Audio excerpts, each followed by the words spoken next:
Assalamualaikum warahmatullahi wabarakatuh. Hai teman-teman, di video kali ini kita akan membahas mengenai imaji, kata konkret, dan diksi. Kemudian kita bedah puisi dengan unsur intrinsik pada puisi karya Chairil Anwar.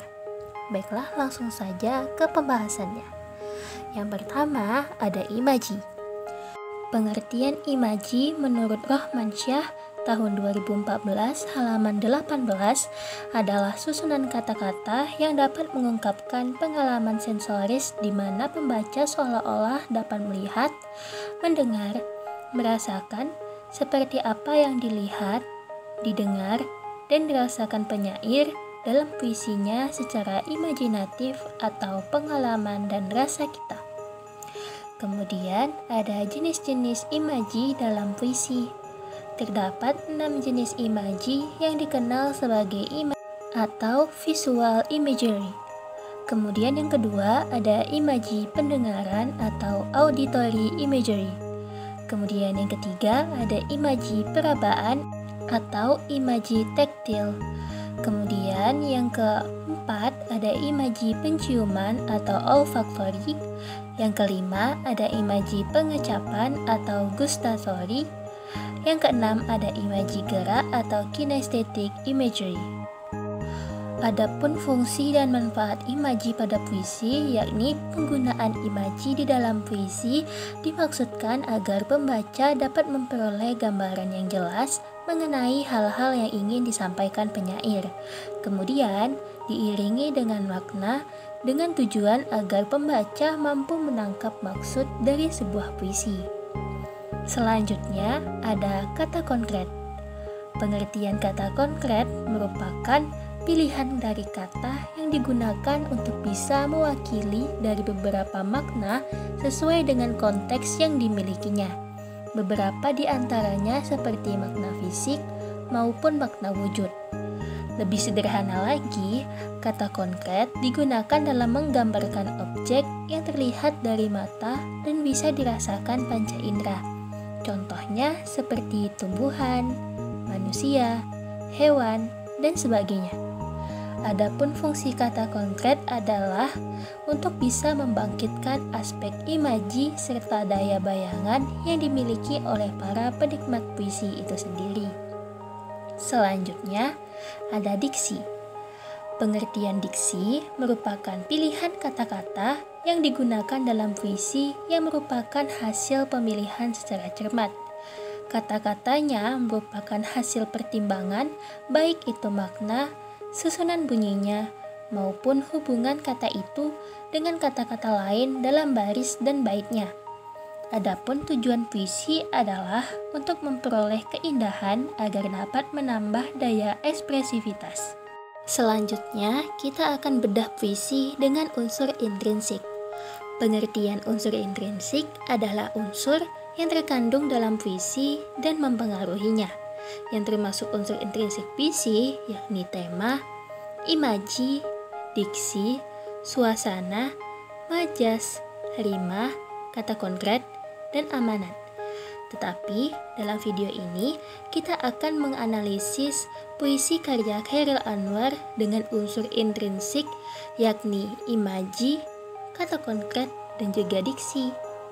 Baiklah, kita akan membedah puisi yang pertama dengan bagian dari unsur intrinsik yakni imaji. Tetapi untuk imaji kita menggunakan puisi karya W.S. Rendra ya, sesekali, hehe. Yang pertama, imaji penglihatan atau visual imagery. Pada puisi karya W.S. Rendra yang berjudul Stanza, ada kata-kata puisinya yakni ada burung dua, jantan dan betina hinggap di dahan. Ada daun dua, tidak jantan, tidak betina, gugur dari dahan. Nah, pada puisi karya W.S. Rendra yang berjudul Stanza ini, imaji yang digunakan adalah imaji penglihatan, di mana citra penglihatan mampu memberi rangsangan kepada indera penglihatan dan dituliskan ke dalam kata-kata seolah-olah pembaca mampu melihat gambaran yang telah ditulis di dalam puisi tersebut. Kemudian, imaji perabaan atau tactile imagery. Pada puisi karya W.S. Rendra yang berjudul Ada Tilgram Tiba Senja, disebutkan bahwa kapuk randu, selembut tudung cendawan, kuncup-kuncup di hatiku, pada ngembang bermekahan. Nah, perabaan adalah imaji citraan yang dapat dirasakan oleh indera peraba atau kulit. Pada saat membacakan atau mendengarkan lirik-lirik puisi, kita dapat menemukan diksi yang dapat dirasakan kulit, misalnya dingin, panas, halus, kasar, dan lain sebagainya. Nah, pada puisi ini kita bisa lihat bahwa W.S. Rendra menuliskan selembut tudung cendawan. Itu merupakan perwujudan dari imaji perabaan atau tactile imagery. Selanjutnya, imaji penciuman atau olfactory. Pada puisi karya W.S. Rendra yang berjudul Nyanyian Suto untuk Fatima, berbunyi, 23 matahari bangkit dari pundakmu, tubuhmu menguapkan bau tanah. Imaji penciuman adalah citraan yang berhubungan dengan kesan atau gambaran yang dihasilkan oleh indera penciuman. Citra ini tampak saat kita membaca atau mendengar kata-kata tertentu. Kita seperti mencium sesuatu. Di sini W.S. Rendra menuliskan tubuhmu menguapkan bau tanah. Hal itulah yang menjadi bagian dari imaji penciuman atau olfactory. Selanjutnya ada imaji pengecapan atau gustastory. Pada puisi karya W.S. Rendra yang berjudul Balada Kasan dan Patimah, disebutkan bahwa dan kini ia lari karena bini bau melati, lezat ludahnya air kelapa. Imaji pengecapan adalah citraan yang berhubungan dengan kesan atau gambaran yang dihasilkan oleh indera pengecap. Pembaca seolah-olah mencicipi sesuatu yang menimbulkan rasa tertentu seperti pahit, manis, asin, pedas, enak, nikmat, dan sebagainya. Di sini W.S. Rendra menuliskan lezat ludahnya air kelapa. Hal tersebutlah yang menjadi bagian dari imaji pengecapan atau gustastory. Baik, kita lanjut ke unsur intrinsik yang kedua, yaitu kata konkret. Nah, karya yang kita ambil kali ini pada unsur intrinsik kata konkret ini adalah karya Chairil Anwar yang berjudul Cintaku Jauh di Pulau. Adapun kata konkret yang ada pada puisi karya Chairil Anwar ini, yang pertama kata konkret perahu, di mana ada kata-kata di sini disebutkan oleh Chairil Anwar, perahu melancar, bulan memancar. Nah, perahu tergolong kata konkret di mana makna perahu tersebut adalah kendaraan air bermesin atau enggak bermesin, serta umumnya berbentuk lancip dengan kedua ujung dan lebar di tengahnya. Kata konkret yang kedua yaitu pulau. Dalam puisi karya Chairil Anwar ini disebutkan cintaku jauh di pulau. Nah, kata pulau memiliki arti daratan yang dikelilingi air. Yang ketiga, kata konkret yang ketiga adalah ajal, di mana disebutkan dalam puisi karya Chairil Anwar ini yaitu ajal bertahta sambil berkata.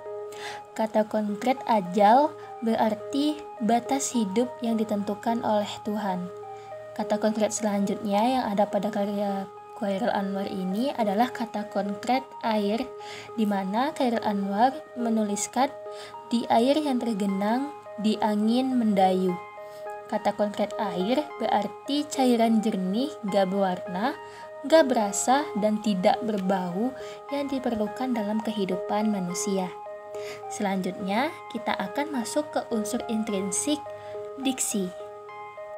Pada unsur intrinsik diksi, kita akan mengkaitkannya dengan puisi karya Chairil Anwar yang berjudul Aku. Diksi itu sama seperti gaya bahasa ya teman-teman.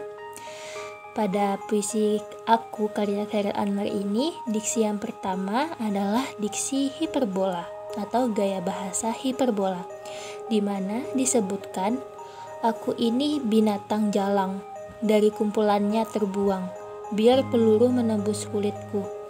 Aku aku tetap meradang menerjang. Aku mau hidup 1000 tahun lagi.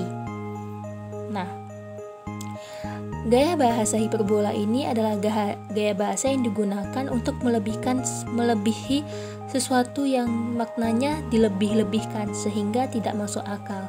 Di sini disebutkan bahwa aku ini binatang jalang. Hal itulah yang menjadi bagian dari gaya bahasa hiperbola. Selain itu, gaya bahasa hiperbola juga disebutkan pada kata aku mau hidup 1000 tahun lagi. Selanjutnya ada gaya bahasa metafora pada kata-kata aku ini binatang jalang. Pada bait aku sebagai bandingan dengan binatang jalang. Nah, hal tersebut bersifat implisit. Gaya bahasa metafora ini adalah gaya bahasa yang mengandung unsur perbandingan. Jadi, di sini si aku membandingkan dirinya sebagai binatang jalang. Selanjutnya ada gaya bahasa tautologi. Pada puisi aku karya Chairil Anwar terdapat pada bait luka dan bisa kubawa berlari, berlari hingga hilang pedih perih. Pada bait tersebut terjadi pengulangan bunyi ii. Nah, tautologi ini merupakan gaya bahasa yang disertai dengan ulangan bunyi. Sehingga pengulangan kata i pada puisi karya Chairil Anwar disebut sebagai gaya bahasa tautologi. Itu saja penyampaian materi kita pada video kali ini. Semoga bermanfaat. Terima kasih telah menonton video saya. Jangan lupa subscribe, like, dan komen. Dadah!